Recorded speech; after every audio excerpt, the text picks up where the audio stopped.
திருமறை நேரம் Bible Hour presented by the National Bible College. கிறிஸ்துவின் சபையார் உங்களை வாழ்த்துகிறார்கள். Satellite Bible School. வணக்கம் வேத மாணவர்களே, பிரியமான தேவனுடைய பிள்ளைகளே, கர்த்தர் தாமே உங்களை ஆசீர்வதிப்பாராக. மீண்டும் இந்த புதிய நிகழ்ச்சியிலே உங்களை சந்திப்பதிலே மிகுந்த மகிழ்ச்சி. இன்றைய நாளிலும் கூட த செர்மன் ஆன் த மவுண்ட், இயேசு கிறிஸ்துவினுடைய மலை பிரசங்கத்திலே த பியாட்டிடியூட்ஸ், அதாவது பாக்கியவான்கள் என்ற இந்த புதிய பாடத்தை நாம் படிக்க இருக்கிறோம். யார் பாக்கியவான்கள்? நீங்கள் பாக்கியவான்களாய் இருக்கிறீர்களா? அல்லது நீங்கள் பாக்கியவான்களாய் இருக்க வேண்டும் என்று சொன்னால் நீங்கள் என்ன செய்ய வேண்டும் என்பதை குறித்து இந்த பாடத்திலே நாம் தொடர்ந்து படிக்க இருக்கிறோம். தொடர்ந்து இந்த நிகழ்ச்சியை பாருங்கள். இந்த நிகழ்ச்சியை குறித்து மற்றவர்களுக்கு அறிமுகம் செய்யுங்கள். இன்றைய நாளிலும் கூட நமது போதகர் டாக்டர் பீட்டர் சாலமன் ஐயா அவர்கள் நற்செய்தி அளிப்பார். வணக்கம் தேசிய வேதாகம கல்லூரி மாணவர்களே, தோழர்களே, அருமை பெற்றோரே, உங்கள் அனைவருக்கும் என்னுடைய நெஞ்சார்ந்த வாழ்த்துதலை தெரிவிக்கிறேன். உலகளாவிய வேத மாணவர்கள் முறையாக வேதத்தை படிப்பதற்கான ஒரு திட்டம் தேசிய வேதாகம கல்லூரி வழியாக ஆண்களுக்கும் பெண்களுக்கும் இளைஞர்களுக்கும் முதியவர்களுக்கும் இது ஒரு வாய்ப்பாக இருக்கிறது. போதகர்கள் இதை கேட்டு இன்றைய சூழலில் கிறிஸ்தவத்தை எவ்விதமாக உணரலாம், பகிரலாம் என்ற இரண்டு கருத்துக்களை நன்றாக முடிவெடுக்க முடியும். காரணம், நாம் வாழ்கிற இன்றைய உலகம் மிகவும் சிக்கலானது. பொருளாதாரத்திலும் விஞ்ஞான வளர்ச்சியிலும் மருத்துவத்திலும் நாம் பலவிதமான முன்னேற்றங்களையும் கண்டிருக்கிறோம். அது நிமித்தம் ஏற்படுகிற தாக்கங்களையும் அறிந்திருக்கிறோம். அதனால் இன்றைய சமுதாயம் மிகவும் குழப்பமான நிலையில் இருக்கிறது. The world become much confused today. ஆகவே இந்த காலகட்டத்தில் நமது ஆண்டவராக இருக்கிற இயேசுவின் அற்புதமான வார்த்தைகளை சொல்வதற்கான ஒரு சிறந்த முறை தேவை நமக்கு. We need a method. We need a method to teach the word of God. அன்பு சகோதரர்களே, இன்று முதல் ஒரு புதிய தலைப்பாக மலை பிரசங்கம், த செர்மன் ஆன் த மவுண்ட் என்ற தலைப்பில் பாடத்தை நம்ம எடுத்துக்கொள்கிறோம். இது கேட்ட வார்த்தை தான். புதிய ஏற்பாட்டை படித்தவர்கள் எல்லாரும் புரிந்து கொண்ட ஒரு சொல் தான் மலை பிரசங்கம். ஆனால் அந்த மலை பிரசங்கத்துக்குள்ளே இயேசு நிகழ்த்தின அந்த நற்செய்தி இன்றைய மக்களுக்கு, இன்றைய அவசர உலகத்துக்கு, இன்றைய சகலவிதமான அணுப்போர்களை மனிதர்கள் தீர்மானித்து கொண்டிருக்கிற காலத்தில், மனிதர்கள் வேற்று கிரகத்தில் குடியேற விரும்புகிற காலத்தில், கையில் உள்ள செல்போன் மூலம் உலகம் முழுவதும் இணைத்து பார்க்கிற இன்றைய உலகத்தில், சட்டங்கள் மதிக்கப்படாமல் குடும்பங்கள் தலைவரி கோலமாக போன இந்த காலத்தில் நமது ஆண்டவராக இருக்கிற இயேசு கிறிஸ்துவனுடைய வார்த்தை சூரியனைப் போலவும் சந்திரனைப் போலவும் நட்சத்திரத்தைப் போலவும் மாறாமல் இருக்கிறது. வானம் பூமி மாறி போகலாம், ஆண்டவர் சொன்னார், என் வார்த்தைகள் ஒழிந்து போவதில்லை என்று சொன்னார். Heaven and earth may pass away, but my words shall not pass away என்று சொன்னார். அப்படியானால் இன்றைக்கு இந்த மலை பிரசங்கத்தை நீங்கள் முதல் முறையாக கேட்பதாக இருந்தால் அல்லது மற்றவர்களுக்கு நீங்கள் சொல்வதாக இருந்தால் ரெலவெண்ட் என்று சொல்வார்கள். அது எப்படி போய் சேரும், அதை எப்படி மக்கள் புரிந்து கொள்வார்கள், அதை கேட்டவர்கள் எவ்விதமாக உணர்வார்கள், இந்த கருத்துக்களை நாம் கற்றுக்கொள்ள வேண்டும், தெரிந்து கொள்ள வேண்டும். முதலாவது, இயேசு கிறிஸ்து மலை பிரசங்கத்தை நிகழ்த்திய அந்த காலகட்டத்தை இன்றைக்கு நம்ம படிக்கிறோம். இயேசு மலை பிரசங்கத்தை நடத்தும்போது அவருக்கு என்ன வயது? அவர் ஞானஸ்தானம் பெறும்பொழுது 30 வயது. பிறகு அவர் பிசாசினால் சோதிக்கப்பட்டார். ஏறக்குறைய 30வது வயதில் தான் இந்த மலை பிரசங்கத்தை இயேசு நிகழ்த்துகிறார். எங்கே நிகழ்த்துகிறார்? எருசலேம் நகரத்தில். எருசலேம் என்பது நமக்கு ஒரு சிட்டி, ஒரு பட்டணம், அப்படி தான் நமக்கு தெரியும். ஆனால் உண்மையிலே எருசலேம் என்பது மலைகளின் பட்டணம், மலைப்பட்டணம். It is a city of mountains. சகோதரர்களே, இந்த எருசலேம் நகரம் ஒரு மலை மேல் கட்டப்பட்டதாக இருக்கிறது. புதிய ஏற்பாட்டு காலத்தில் பழைய ஏற்பாடு சீனாய் மலையிலே கொடுக்கப்பட்டது என்று உங்களுக்கு தெரியும்.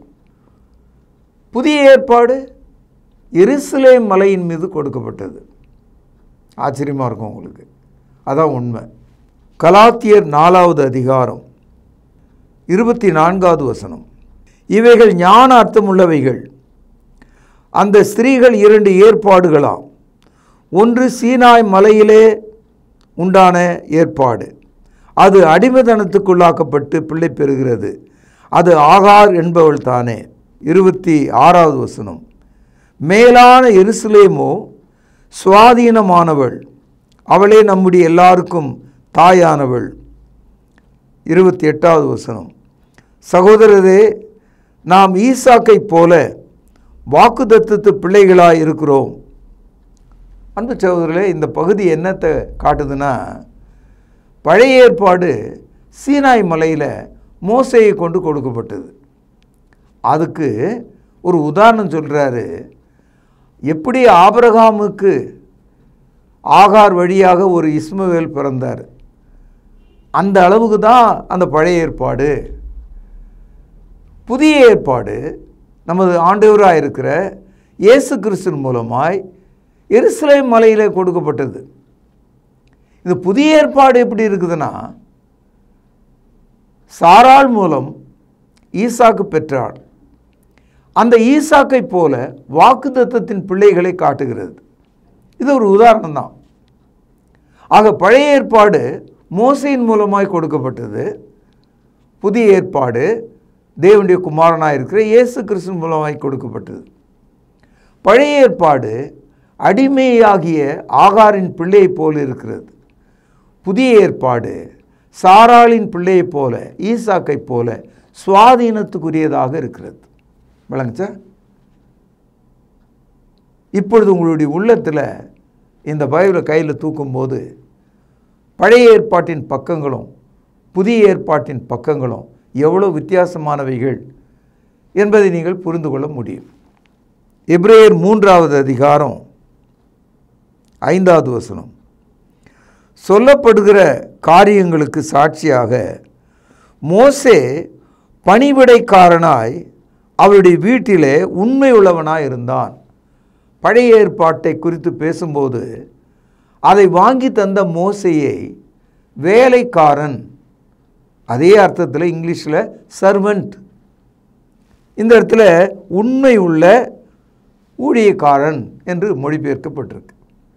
அப்போது பழைய ஏற்பாடு மிக நல்ல உண்மையுள்ள மோசே என்ற ஒரு வேலைக்காரன், ஒரு ஊழியக்காரன் வழியாக கொடுக்கப்பட்டது. ஆனால் புதிய ஏற்பாட்டை படிக்கும்போது தேவன் தமது சொந்த குமாரனை கொண்டு அவருடைய நாமத்துக்கு மகிமையாக இந்த புதிய ஏற்பாட்டை நமக்கு தந்திருக்கிறார். இதை எபிரேயர் 3ஆம் அதிகாரம் 3வது வசனத்திலே நாம் படிக்கிறோம். வீட்டை உண்டு பண்ணினவன் வீட்டை பார்க்கிலும் அதிக கனத்துக்குரியவனாயிருக்கிறான். அதுபோல மோசேயை பார்க்கிலும் இவர் அதிக மகிமைக்கு பாத்திரராக இருக்கிறார். இந்த கம்பேரிஷன் பழைய ஏற்பாட்டுக்கும் புதிய ஏற்பாட்டுக்கும் உங்களுக்கு விளங்குதா? வித்தியாசம் தெரியுதா? பழைய ஏற்பாடு சீனாய் மலையில் ஆகாரனுடைய மகன் இஸ்மவேலை போல் இருக்கிறது. புதிய ஏற்பாடு சாராளின் மகன் ஈசாக்கை போல வாக்குத்தத்தத்துக்கு உரியதாக இருக்கிறது. அது சீனாய் மலையிலே கொடுக்கப்பட்டது, இது எருசலேம் மலையிலே கொடுக்கப்பட்டது. சரி, அந்த பழைய ஏற்பாட்டை கொடுத்த மோசே தேவனுடைய உண்மை உள்ள ஒரு வேலைக்காரனாக இருந்தான், ஒரு மனிதனாகத்தான் இருந்தான். ஆனால் புதிய ஏற்பாட்டை கொடுத்த நமது ஆண்டவர் இயேசு கிறிஸ்து தேவனுடைய குமாரனாய் தேவனுக்குரிய மகிமையை கொடுக்கிறவராக இருக்கிறாராம். Moses was a servant, Christ was the son of God. வித்தியாசம் தெரியுதுங்களா? இப்போது இந்த ஆங்கிளில் தான் நீங்கள் இந்த மலை பிரசங்கத்தை புரிந்து கொள்ள வேண்டும். அடுத்தது, இந்த மலை பிரசங்கத்தை இயேசு கொடுத்த காலத்தில் உலகம் எப்படி இருந்தது, சமுதாயம் எப்படி இருந்தது, உலகத்தில் உள்ள ராஜ்யங்கள், அதனுடைய கட்டமைப்புகள், அதனுடைய பொருளாதாரம், அவர்களுடைய மத வாழ்க்கை, இதெல்லாம் நம்ம சற்று சிந்தித்து பார்க்கணும். இப்போல்லாம் ஒரு ஆங்கில வார்த்தை பயன்படுத்துகிறாங்க, சீசனல் ஃப்ரூட்ஸ். அப்படின்னா என்ன அர்த்தம்னா, அந்தந்த காலத்தில் வருகிற பழங்கள் எல்லா காலத்துலையும் கிடைக்காது. எந்தெந்த காலத்தில் என்ன பழம் விளையுமோ அதை தான் நம்ம சாப்பிட்ணும். அதனால் சீசனல் ஃப்ரூட்ஸ்ன்னு அதை சொல்கிறாங்க. அது மாதிரி மதங்கள் கூட மனிதர்கள் மத்தியில் சீசனலாக அந்த காலத்துக்கு ஏற்ப, அன்றைய சூழ்நிலைக்கு ஏற்ப, தேவைகளுக்கு ஏற்ப அவங்க சொல்லிட்டாங்க.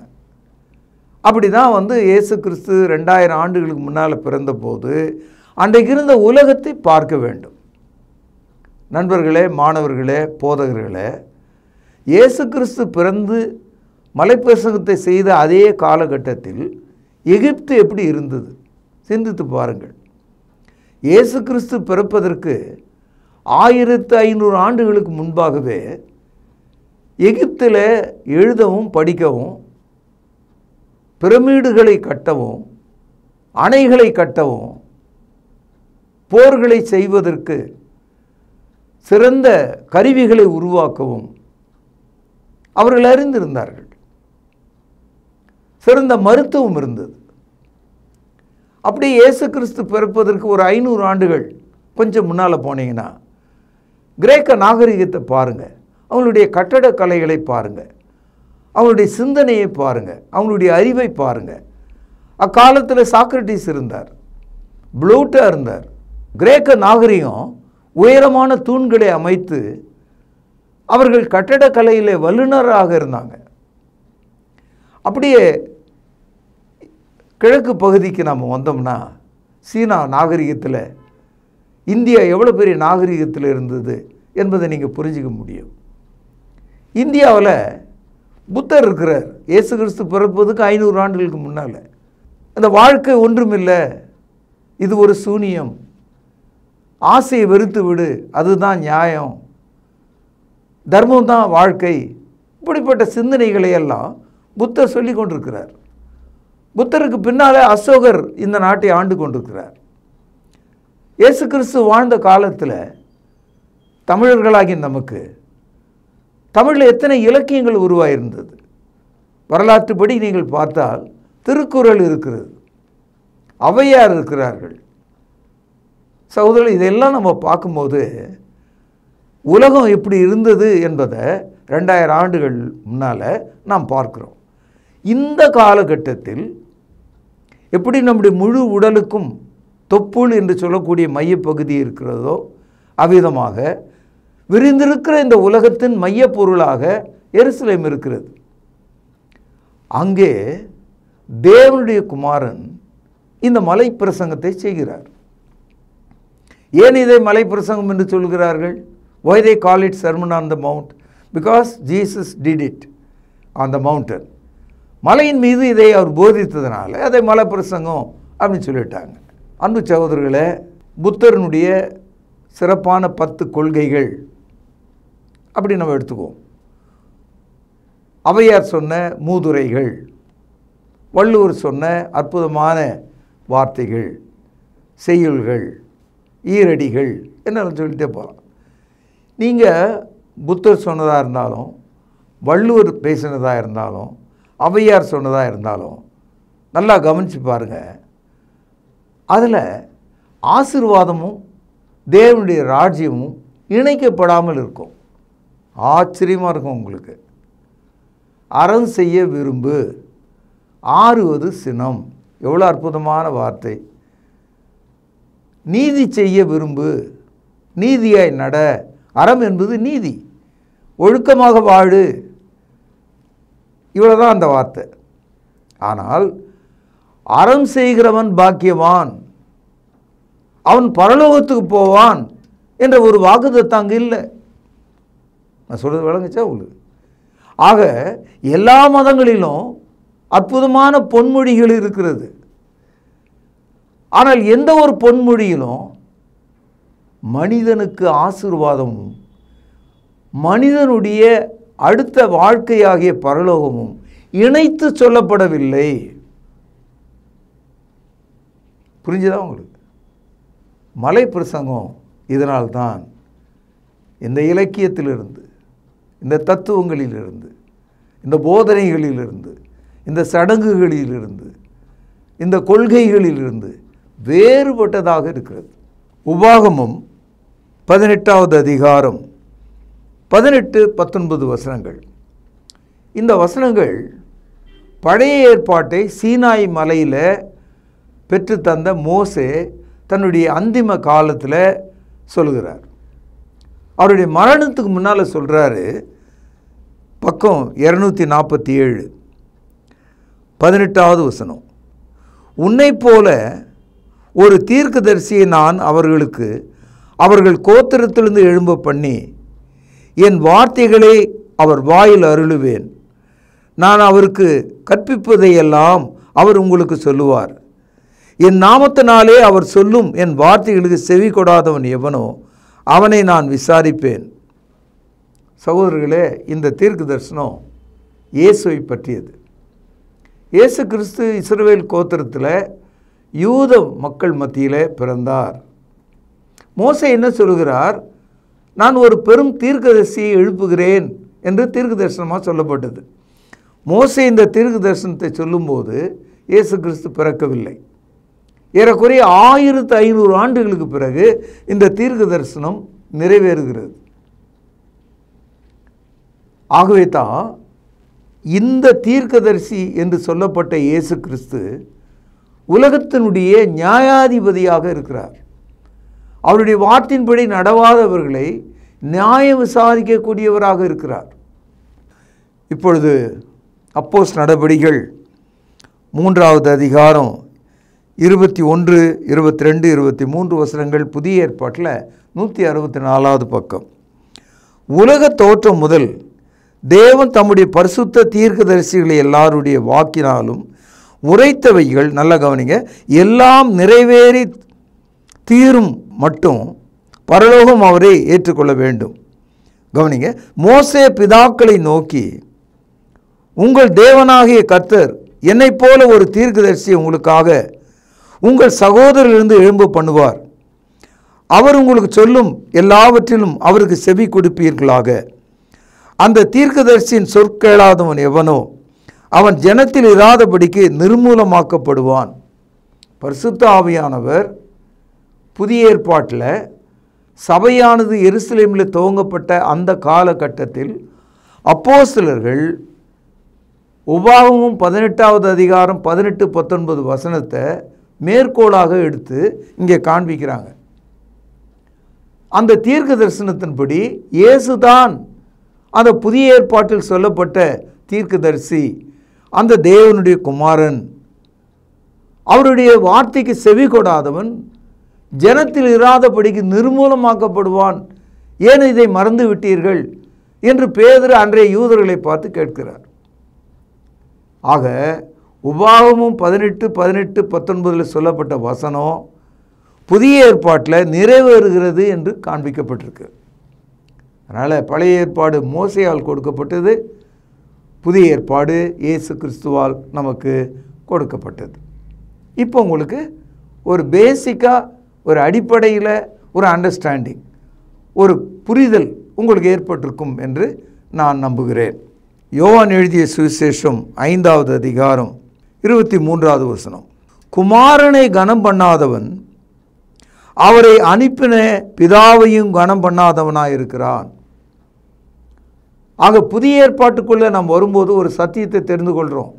Rejecting Christ is rejecting the father. குமாரனை கனம் பண்ணாதவன் பிதாவை கனம் பண்ணவில்லை. தொடர்ந்து பாருங்கள். என் வசனத்தை கேட்டு என்னை அனுப்புகிறவரை விசுவாசிக்கிறவனுக்கு நித்திய ஜீவன் உண்டு. அவன் ஆக்கினை தீர்ப்புக்குட்படாமல் மரணத்தை விட்டு நீங்கி ஜீவனுக்குட்பட்டிருக்கிறான் என்று மெய்யாகவே மெய்யாகவே உங்களுக்கு சொல்லுகிறேன். இயேசு இதை பிளைனாக சொல்கிறார். என் சகோதரர்களே, நீங்கள் மோசேயை நீங்கள் தவறாக கூட புரிந்து கொள்ளலாம் அல்லது கைவிடலாம். ஆனால் இயேசுவை நீங்கள் தவறாக புரிஞ்சிக்கவே முடியாது, அவரை கைவிட முடியாது. ஏனென்றால் தேவனை நீங்கள் கனம் பண்ணுவதாக இருந்தால் இயேசு கிறிஸ்துவாகி அவருடைய குமாரனை நீங்கள் கனம் பண்ண வேண்டும். நீங்கள் இயேசுவை மறுதலித்தால் நீங்கள் மரணத்துக்கு உட்பட்டிருக்கிறீர்கள். நியாய தீர்ப்பு உங்களுக்கு காத்திருக்கிறது. இதையெல்லாம் நீங்கள் புரிஞ்சுக்கிட்டேன்னா தான் மலை பிரசங்கம்னா என்னன்னு நமக்கு தெரியும். இன்றைக்கி காலம் முழுவதும் திருச்சபைகளில் சம்பளத்துக்காக கூலிக்காக வேலை பார்க்கிறவர்கள் ஒரு தொழில் முறையில் பைபிள் எடுத்து போதிக்கிறாங்க. கேட்டவர்கள் புரிந்து கொண்டார்களா? அது அவங்களுக்கு பிரச்சனையே இல்லை. புரிந்து கொண்டவர்கள் என்ன நினைத்தார்கள் அதை பற்றி அவர்களுக்கு கவலை இல்லை. அவர்களுக்கு ஒரு கூட்டம் இருக்கிறது, அவர்களுக்கு ஒரு காணிக்கை வருகிறது, ஒரு திருச்சபை கட்டடம் இருக்கிறது. ஒரு வேலை வாய்ப்பாக அதை பார்க்கும்போது அவளுடைய நிலைமை எப்படி இருக்கிறத நம்ம இன்றைய காலகட்டத்தில் பார்க்கிறோம். Without this background, you never understand the full meaning of the Sermon on the Mount. மலை பிரசங்கத்தை நீங்கள் புரிந்து கொள்ள வேண்டும். கடந்த 2000 ஆண்டுகளில் 6வது நூற்றாண்டுக்கு பிறகு இயேசு கிறிஸ்து இந்த மலையிலிருந்து தான் அதை பிரசங்கம் பண்ணார் என்ற அந்த கருத்தை நிலைநாட்டுவதற்கு அக்கால மக்கள் முயற்சி செய்தாங்க.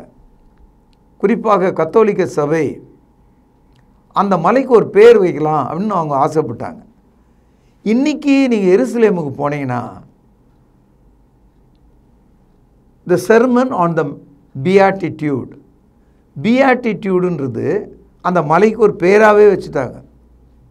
ஏன் அப்படி வச்சாங்கன்னா, பாக்கியவான்களை குறித்து இயேசு அங்கே போதித்ததுனால லத்தீன் மொழியில் பியாட்டிடியூட்னு சொன்னால் பாக்கியவான் என்று அர்த்தம். ஆகவே கடந்த 6வது நூற்றாண்டுக்கு பிறகு தான் அந்த சிறு குன்றுக்கு பேர் பாக்கியவான் மலை என்று பொருள் கொள்ளும்படி மவுண்டன் ஆஃப் பியாட்டிடியூட் என்று கத்தோலிக்கர்கள் அதை அழைச்சாங்க. அதனால தான் இன்றைக்கும் சபைகளில் ஆங்கிலத்தில் பேசுகிறவங்க செர்மன் ஆன் த பியாட்டிடியூட் என்று சொல்கிறார்கள். பாக்கியவான் மலை என்பது போல் அது பெயராக மக்கள் மத்தியில் வழக்கில் வந்துவிட்டது. நீங்கள் மலை பிரசங்கம்னு சொன்னாலும் பாக்கியவான் மலை பிரசங்கம் என்று சொன்னாலும் கருத்து ஒன்று தான். மத்தேயு எழுதிய சுவிசேஷம் 5வது அதிகாரம், 6வது அதிகாரம், 7வது அதிகாரம், இந்த 3 அதிகாரங்களில் இயேசு கிறிஸ்து இந்த மலை பிரசங்கத்தை தொடர்ந்து பேசுகிறார். கிறிஸ்தவத்தினுடைய உயிர்நாடி போதனையாக இது இருக்கிறது. எப்படி இமயமலையில் புறப்பட்ட கங்கை அது ஒரு ஜீவ நதியாக ஓடுகிறதோ அதுபோல் கிறிஸ்தவத்தினுடைய லிவிங் ரிவர், ஜீவ நதி போல இந்த மலை பிரசங்கம் இருக்கிறது. அதாவது கிறிஸ்தவ வாழ்க்கையினுடைய எல்லா பரிமாணங்களிலும் இந்த வசனங்கள் நமக்கு பயன்படுகிறது. இதை தவிர்த்து விட்டு கிறிஸ்தவத்தை நீங்கள் பார்க்க முடியாது. அதனால் மலை பிரசங்கம் என்று ஒரு கருத்து விளங்காமலே கூட, புரிந்து கொள்ளாமலே கூட நீங்கள் கிறிஸ்தவராக இருக்கலாம். ஆனால் அந்த கிறிஸ்தவராக வாழ்கிற அந்த பண்பாடு, அந்த பழக்கம், அந்த நெறிமுறைகள் இந்த மலை பிரசங்கத்தினுடைய ஒன்றாக தான் இருக்கிறது. இந்த 3 அதிகாரங்களில் சொல்லப்பட்ட அந்த செய்தியை முடிக்கும்போது, ஏன் நான் இந்த மலை பிரசங்கத்தை செய்தேன்? இயேசு கிறிஸ்து மலையிலிருந்து அதை செய்தனால மலை பிரசங்கம் நம்ம வச்சிட்டோம் பேர். ஆனால் அந்த பிரசங்கத்தை இயேசு ஏன் செய்தார்? இப்போது ஒருத்தர் வந்து பேசுகிறாரு, எதுக்கு பேச வந்தீங்கன்னா இந்த வீட்டில் பெண் கேட்கும்படி, அந்த இடத்துல வேலை தேடும்படி, இந்த தகவலை சொல்லும்படி பேச ஆரம்பித்தா அதுக்கு ஒரு பொருள் இருக்கணும், ஒரு முடிவு இருக்கணும். அப்போ இயேசு கிறிஸ்து போதித்த இந்த பிரசங்கம் எங்கே முடிவடைகிறது? எதை நோக்கி முடிவடைகிறது? எதை அது நமக்கு காண்பிக்கிறது? அப்படின்னா மலை பிரசங்கம் தேவனை நமக்கு காண்பிக்கிறது. புரிஞ்சுதா? The Sermon on the Mount shows the Father in heaven. அடுத்தது, பரலோகத்தில் இருக்கிற பிதாவை நாம் எப்படி தெரிந்து கொள்ள முடியும்? நாம் எப்படி அவருக்கு பிரியமாக இருக்க முடியும்? நாம் அவருடைய வழிகளில் நடந்தால் நாம் எவ்விதமான மக்களாக இருக்க முடியும்? இந்த தகவலை எல்லாம் இந்த மலைப்பிரசங்கத்தின் வழியாக நாம் புரிந்து கொள்ள முடியும். மத்தேயு 5வது அதிகாரம் 48வது வசனம். ஆகையால் பரலோகத்தில் இருக்கிற உங்கள் பிதா பூரண சர்க்குணராக இருக்கிறது போல நீங்களும் பூரண சர்க்குணராக கடவீர்கள். இதுதான் Sermon on the Mountனுடைய conclusion. The Father in heaven is perfect, therefore you be perfect. அப்போ மலைப்பிரசங்கத்தினுடைய தாக்கம், அதை நாம் ஏற்றுக்கொள்ளும்போது, அதன்படி நடக்கும்போது, அதை உரிமை கொண்டும் பொழுது நாம் யாரை போல மாறுகிறோம்? பரலோகத்தில் இருக்கிற சர்க்குணராக இருக்கிற பிதாவை போல மாறுகிறோம். தமிழில் ரொம்ப அழகாக மொழிபெயர்த்திருக்காங்க.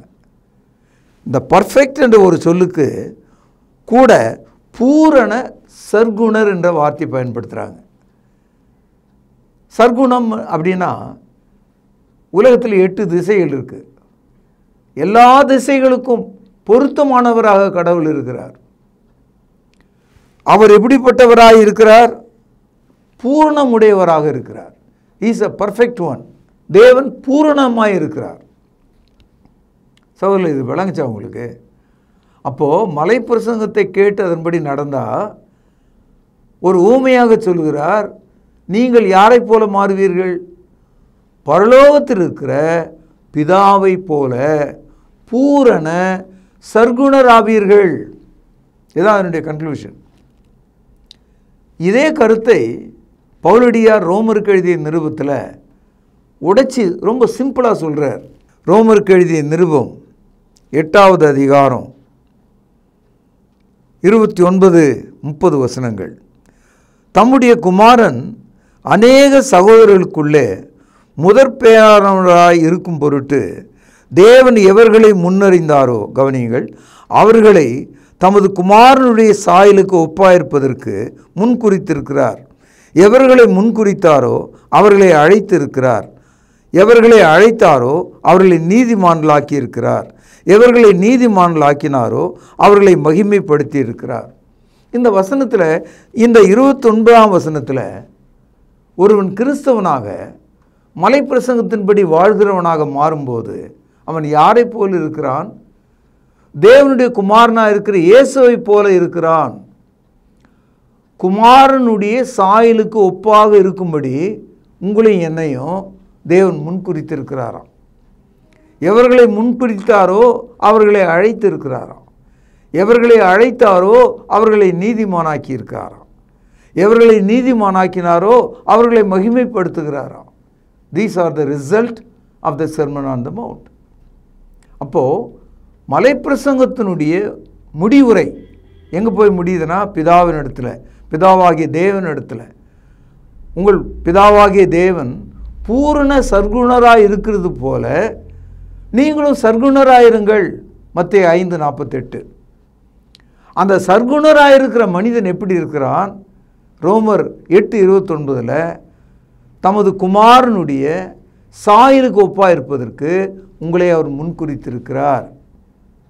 சகோதரர்களே, இந்த அற்புதமான இந்த செய்தியை கேட்டு ஆச்சரியப்பட்டு தாழ முடியாத சந்தோஷத்தினால பூமியின் அடியிலே புதைந்திருக்கிற ஒரு புதையிலை கண்டது போல, ஒரு மலையினுடைய உயரத்தை தொலையிலிருந்து பார்த்து புரிந்து கொண்டது போல, பசியாக இருக்கும்போது ஒரு மரம் முழுவதும் பழுத்திருக்கிற பழங்களை கண்டு திருப்தி அடைவது போல, ஒரு சொட்டு தண்ணீர் இல்லாத பாலைவனத்தில் ஒரு சிறு குழியிலே தண்ணீர் இருப்பதை கண்ட மனிதன் உயிர் பெறுவது போல உங்கள் வாழ்க்கை இருக்க வேண்டும் என்று நான் வாழ்த்துகிறேன்.